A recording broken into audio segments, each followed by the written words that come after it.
कामिका एकादशी व्रत कथा।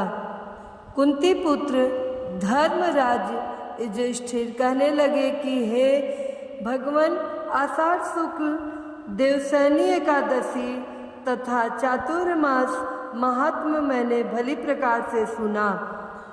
आप कृपा करके श्रावण कृष्ण एकादशी का क्या नाम है सो बताइए। श्री कृष्ण भगवान कहने लगे कि हे युधिष्ठिर, इस एकादशी की कथा एक समय स्वयं ब्रह्मा जी ने देवर्षि नारद जी से कही थी, वही मैं तुमसे कहता हूँ। नारद जी ने ब्रह्मा जी से पूछा था कि हे पितामह, श्रावण मास के कृष्ण पक्ष की एकादशी की कथा सुनने की मेरी इच्छा है। उसका क्या नाम है, क्या विधि है और उसका महात्म क्या है, सो कृपया कह के कहिए। नारद जी के यह वचन सुनकर ब्रह्मा जी ने कहा, हे नारद, लोकों के हित के लिए तुमने बहुत सुंदर प्रश्न किया है। श्रावण मास की कृष्ण एकादशी का नाम कामिका है। उसके सुनने मात्र से वाजपेयी यज्ञ का फल मिलता है। इस दिन शंख चक्र गदाधारी विष्णु भगवान का पूजन होता है, जिनके नाम श्रीधर, हरि, विष्णु, माधव, मधुसूदन है। उनकी पूजा करने से जो फल मिलता है सो सुनो। जो फल गंगा, काशी और पुष्कर स्नान से मिलता है, वह विष्णु भगवान के पूजन से मिलता है। जो फल सूर्य व चंद्र ग्रहण पर कुरुक्षेत्र और काशी में स्नान करने से, समुद्र वन सहित पृथ्वी दान करने से, सिंह राशि के बृहस्पति में, गोदावरी और गंडकी नदी में स्नान से भी प्राप्त नहीं होता, वह भगवान विष्णु के पूजन से मिलता है। जो मनुष्य श्रावण में भगवान का पूजन करते हैं, उनसे देवता, गंधर्व और सूर्य आदि सब पूजित हो जाते हैं।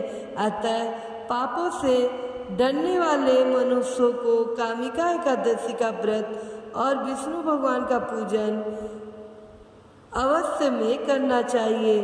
पाप रूपी कीचड़ में फंसे हुए और संसार रूपी समुद्र में डूबे मनुष्यों के लिए एक एकादशी का व्रत और भगवान विष्णु का पूजन अत्यंत आवश्यक है। इससे बढ़कर पापों के नाशों का कोई उपाय नहीं है। हे नारद, स्वयं भगवान ने यही कहा है कि कामिका व्रत से जीव कुयोनि को प्राप्त नहीं होता। जो मनुष्य इस एकादशी के दिन भक्ति पूर्वक तुलसी दल भगवान विष्णु को अर्पण करते हैं, वे इस संसार के समस्त पापों से दूर रहते हैं। विष्णु भगवान रत्न, मोती, मणि तथा आभूषण आदि से इतने प्रसन्न नहीं होते जितने तुलसी दल से। तुलसी दल पूजन का फल 4 भार चांदी और 1 भार स्वर्ण के दान के बराबर होता है। हे नारद, मैं स्वयं भगवान की अति प्रिय तुलसी को सदैव नमस्कार करता हूँ। तुलसी के पौधे को सींचने से मनुष्य की सब यातनाएं नष्ट हो जाती हैं। दर्शन मात्र से सब पाप नष्ट हो जाते हैं और स्पर्श से मनुष्य पवित्र हो जाता है। कामिका एकादशी की रात्रि को दीपदान तथा जागरण के फल का महात्म चित्रगुप्त भी नहीं कह सकते। जो इस एकादशी की रात्रि को भगवान के मंदिर में दीपक जलाते हैं, उनके पितर स्वर्गलोक में अमृत पान करते हैं तथा जो घी या तेल का दीपक जलाते हैं, वे 100 करोड़ों दीपकों से प्रकाशित होकर सूर्य लोक को जाते हैं। ब्रह्मा जी कहते हैं कि हे नारद, ब्रह्म हत्या तथा भ्रूण हत्या आदि पापों को नष्ट करने वाली इस कामिका एकादशी का व्रत मनुष्य को यत्न के साथ करना चाहिए।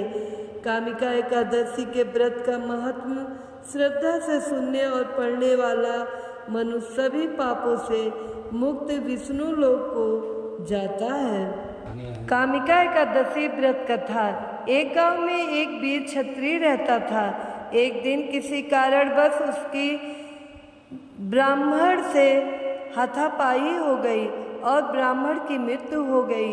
अपने हाथों मरे गए ब्राह्मण की क्रिया उस क्षत्रिय ने करनी चाहिए, परंतु पंडितों ने उसे क्रिया में शामिल होने से मना कर दिया। ब्राह्मणों ने बताया कि तुम ब्रह्म हत्या का दोष है, पहले प्रायश्चित कर इस पाप से मुक्त हो, तब हम तुम्हारे घर भोजन करेंगे।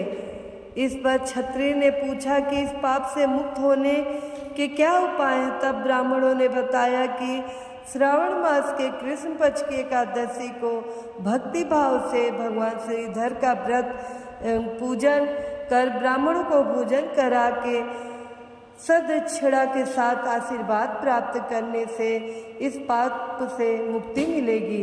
पंडितों के बताए हुए तरीके पर व्रत कराने वाली रात में भगवान श्रीधर ने क्षत्रिय को दर्शन देकर कहा कि तुम्हें ब्रह्म हत्या के पाप से मुक्ति मिल गई है। इस व्रत के करने से ब्रह्म हत्या आदि के सभी पाप नष्ट हो जाते हैं और ये लोक में सुख भोग कर प्राणी अंत में विष्णु लोक को जाते हैं। इस कामिका एकादशी के महत्व को श्रवण और पठन से मनुष्य स्वर्ग लोक को प्राप्त करते हैं। जय श्री हरि, जय कामिका एकादशी।